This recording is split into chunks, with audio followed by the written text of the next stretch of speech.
కారం రంగు రుచితో ఉంటుంది. ఆచి మిరపపొడి అదరగొట్టే కారం రంగు రుచి. ఆకస్మిక తనిఖీ ఈ పదం చంద్రబాబు వల్లే ఎక్కువగా పాపులర్ అయింది. ఇప్పుడు మళ్ళీ చంద్రబాబు నోట ఆకస్మిక తనిఖీ అనే పదం వినపడింది. మళ్ళీ అప్పటి పాత చంద్రబాబును చూస్తారని అధికారులకు హింట్ ఇచ్చారు ఏపీ సీఎం. దీనికి ముహూర్తాన్ని కూడా ఖరారు చేశారు. అధికారులను పరుగులు పెట్టించి పనులు చేయించడంలో చంద్రబాబు దిట్ట. ఉమ్మడి ఆంధ్రప్రదేశ్ సీఎంగా ఉన్నప్పుడు అధికారుల గుండెల్లో రైళ్లు పరిగెత్తించారు సీఎం చంద్రబాబు. 1998లో ఆకస్మిక తనిఖీ పేరుతో ఒక్కో ప్రాంతంలో ఒక్కో కార్యాలయంలో పర్యటిస్తూ అధికారులు సరిగ్గా పనిచేసేలా చూశారు. నిర్లక్ష్యంగా వ్యవహరించే అధికారులు ఉద్యోగుల పట్ల సింహ స్వప్నంలా మారారు చంద్రబాబు. అప్పటి రోజులను ఇప్పుడు తలుచుకున్నా ఉలిక్కి పడుతుంటారు అప్పటి అధికారులు ఉద్యోగులు. దాదాపు 25 ఏళ్ల తర్వాత చంద్రబాబు నోట మళ్లీ ఆకస్మిక తనిఖీ అనే మాట వినిపించడంతో ఏపీలోని అధికారులు ఉద్యోగులు అందరూ ఉలిక్కి పడుతున్నారు. కట్ చేస్తే దానికి ముహూర్తం కూడా ఫిక్స్ చేసేశారు చంద్రబాబు. జూన్ 12 తర్వాత రంగంలోకి దిగుతా అని హెచ్చరించారు.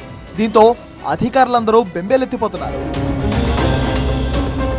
ఏపీ ప్రభుత్వ పథకాలు సేవలపై సమీక్ష నిర్వహించిన సీఎం అధికారులందరూ బాగా పనిచేయాలని సూచించారు.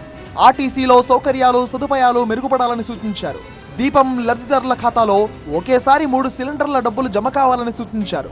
ప్రజాసేవలో పూర్తి స్థాయి సంతృప్తి రావాల్సిందే అన్నారు.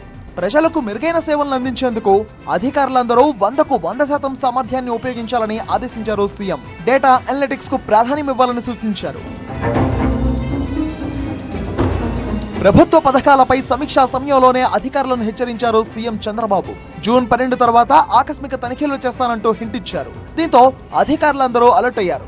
ఎక్కడా నిర్లక్ష్యం వహించకుండా జాగ్రత్త పడుతున్నారు. 1998లో చంద్రబాబు చేసిన ఆకస్మిక తనిఖీలు అర్జున్ హీరోగా నటించిన ఒకే ఒక్కడు లాంటి సినిమాలకు కూడా ఇన్స్పిరేషన్ గా మారింది. ఉద్యోగులు అధికారుల పట్ల ఎంత కఠినంగా ఉంటే పనులు జరుగుతాయో చంద్రబాబుకు తెలిసినంతగా మరే సీఎం కు తెలియదనే చెప్పొచ్చు. దీంతో 25 ఏళ్ల నాటి చంద్రబాబు వేగం గుర్తుకు రావడంతో అధికారులు ఉద్యోగులు తమ విధులను మరింత సమర్థవంతంగా నిర్వహించేందుకు ప్రయత్నిస్తున్నారు. అయితే ప్రభుత్వ అధికారుల సేవలో ప్రజలకు పూర్తి స్థాయిలో సంతృప్తినివ్వడానికే ఈ ఆకస్మిక తనిఖీ అంటున్నారు చంద్రబాబు. 1998లో మాదిరిగా ఇప్పుడు చేపట్టే ఈ ఆకస్మిక తనిఖీలు కూడా ఎలాంటి సెన్సేషన్ ని సృష్టిస్తాయో చూడాలి.